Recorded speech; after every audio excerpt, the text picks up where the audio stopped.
Stats, Unit 3, FRQ Form 1. Okay, let's look at here, going directly to the rubric.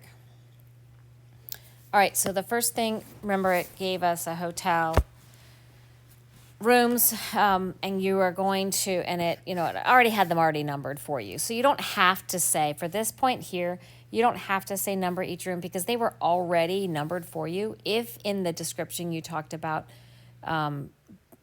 choosing numbers between 1 and 36 or something to the aspect that's already alluding to its numbers, that's going to be fine. Then the second point I want you guys to talk about using some sort of, that RNG stands for random number generator, so some sort of random way to choose these 8 rooms. So you could say random number generator, random digit table, numbers in a hat. If you said random digit table, you would have to talk about that you're going to go like from 0 to 7 would be the rooms, and then you'd have 8 and 9 you would ignore, something like that, where you have 8 of them and not the other ones. And then, no, I apologize. I completely messed that up. 36 rooms is what we're, sorry, 0035 and then 36 to 99. Sorry, because there's 36 rooms. So you would want it, you'd have to show the numbering somehow. And it's shaken, and numbers in a hat, make sure you would say shaken, because otherwise the numbers that are sitting on the top part of the hat are going to potentially have an advantage. And then ignore repeats. So if they said something like unique numbers or different numbers, then that's the same thing as ignore repeats, because you're going to come across that number and you're going to want to make sure you put that ignore it. Okay, so this one, let's talk about SRS, randomly choosing. So you're going to say generate a number between 1 and 9 if you did a random number generator, or choose paper on a hat, pieces of paper, put it in a hat, shake it, and then choose one of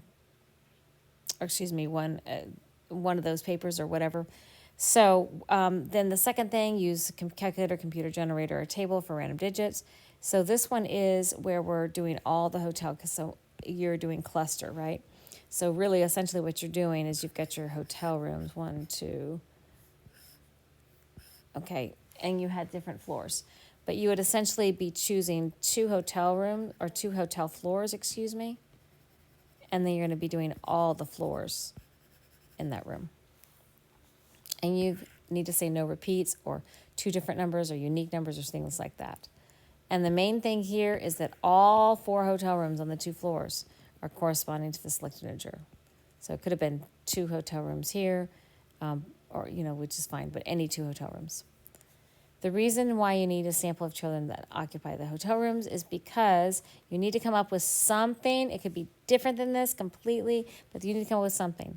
Advantage, it would be advantageous to have apartments with children represented in the sample.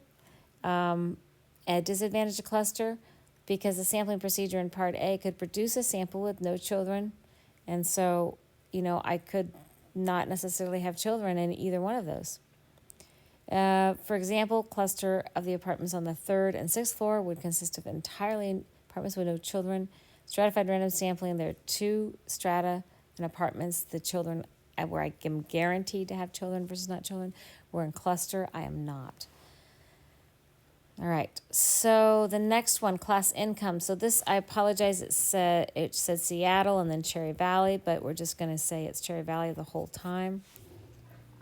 The reason the median's better is because median is less affected by skewness, you could say, or outliers, than the mean, with income having such large amounts or skewness is better.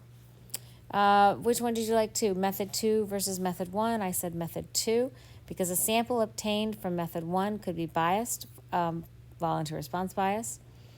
And it's plausible that the member or the larger incomes might be more likely to return, because I might say, hey, I make a lot of money, so I want to brag. And so that's the problem, because if you have a sample the way that method 1 said, you're going to be biased with voluntary response, with things like that. So I'm guessing that people that would say that, there might be an overestimate of the mean income. Random sample has for method 2, and the random selection is likely to result in a sample that is more likely represented than entire produce in the unbiased estimate of the income class members. So make sure each one of these is marked here. I have 23 total points, and then added up percentage. Please make sure you go to the next one and do the exact same one. The partner needs to do the exact same one.